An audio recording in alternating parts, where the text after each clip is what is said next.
Hello friends, आज हम करने वाले हैं गति के समीकरण का निगमन। गति के समीकरण होते हैं तीन। कौन कौन से एक बार चेक कर लेते हैं। पहला समीकरण होता है गति का v बराबर u प्लस ए टी।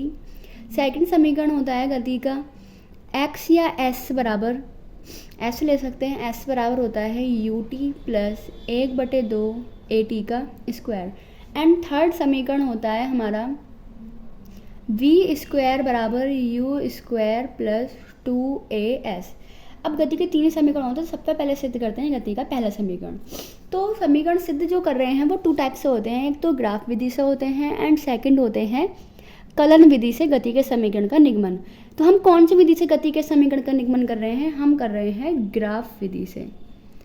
तो सबसे पहले कौन से समीकरण का निगमन करेंगे? ग्राफ विधि से। प्रथम समीकरण का निगमन तो हमने लिख दिया है ग्राफ विधि से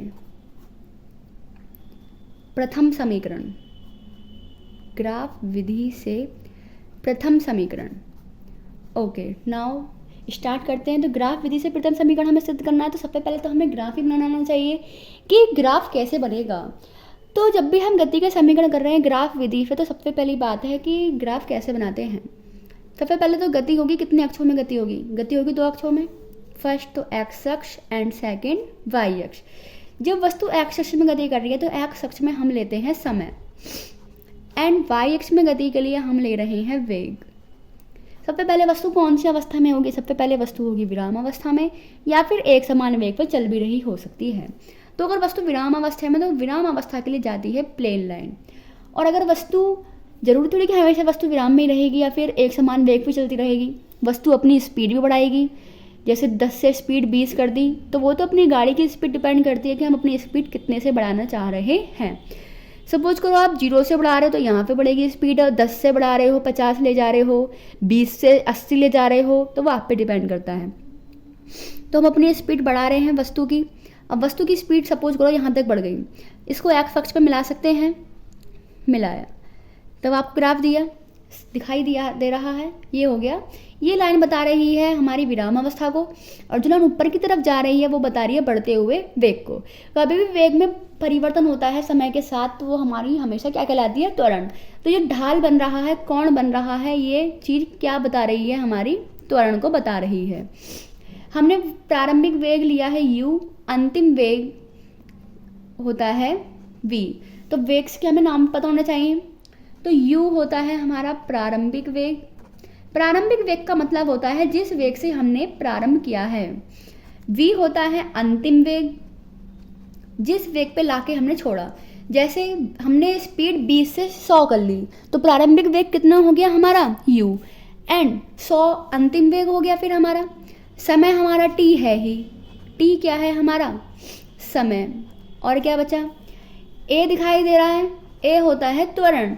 कभी भी त्वरण आता है तो त्वरण बराबर होता है वेग परिवर्तन बटे समय। और कुछ बचा हुआ दिखाई दे रहा है?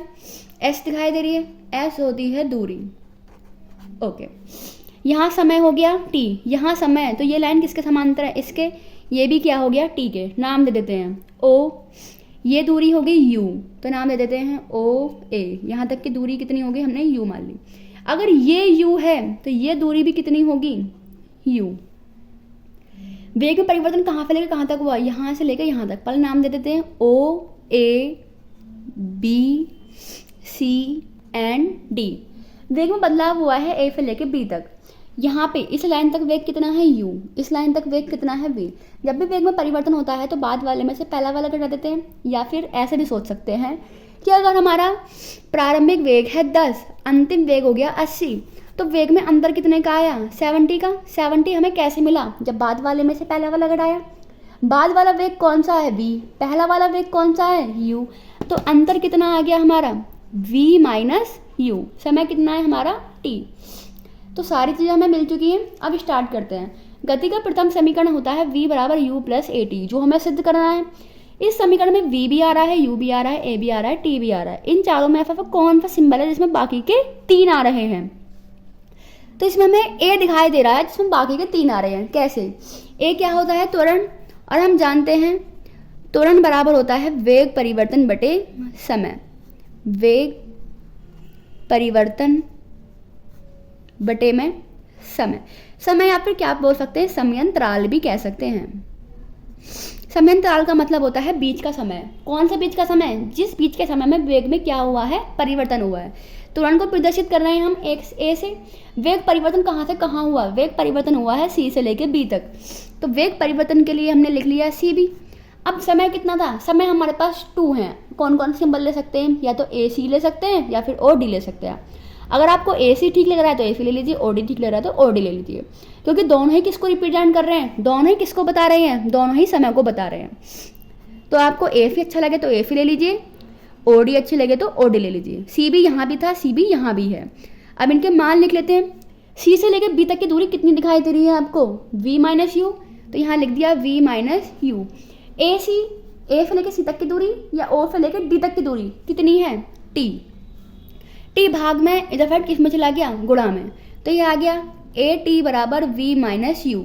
u माइनस में, इधर साइड किस में आ गया? प्लस में। तो u प्लस ए टी बराबर में कितना बचा हुआ है? यहाँ v, इसको घुमा कर लिख सकते हैं। ये आ गया v बराबर u plus A T. First method ये हो गया। इसको करने का एक सेकंड मेथड भी होता है। क्या? यहाँ कौन थीटा दिखाई दे रहा है? कौन के सामने वाली मुझे क्या होती है? लंब। और ये क्या हो गया? आधार। लंब और आधार के लिए हम साइन कॉस टेन में किसे लेते हैं? जिसमें लंब भी आए और आधार भी आए। तो वो आता है हमारे टेन के लिए। टेन थीटा बराबर होता है लंब बटे आधार। और ढाल जो बता रही है वो किस चीज़ को बता रही है? त्वरण को। तो अगर हम देखें त्रिभुज, थीटा कहाँ रहा है? ए पे। त्रिभुज बी ए ओ में। फर्स्ट मेथड तो हो गया है, ये है सेकंड मेथड। अगर आपको ये अच्छा लगे तो सेकंड मेथड क्या है? टेन थीटा बराबर होता है लंब बटे आधार। लंब कितना है? कोण के सामने हमेशा क्या आता है? लंब आता है। लंब कितना दिखाई दे रहा है आपको? v minus you. आधार कितना दिखाई दे रहा है आपको? t। जो ढाल है वो किसके बराबर हो गया? हमारे a के। तो a बराबर आ गया v माइनस यू बटे टी। फिर तो सेम प्रोसीजर है, a बराबर v माइनस यू बटे टी। अगर आपको ये मेथड अच्छा लगे तो इससे कर सकते हैं, एंड ये अच्छा लगे तो इससे कर सकते हैं। ये मेथड है बिल्कुल फॉर्मूले से, एंड ये है कोण के through. Thanks for watching. Please like, subscribe and share अगर आपको ये पसंद आई है सो। Thank you.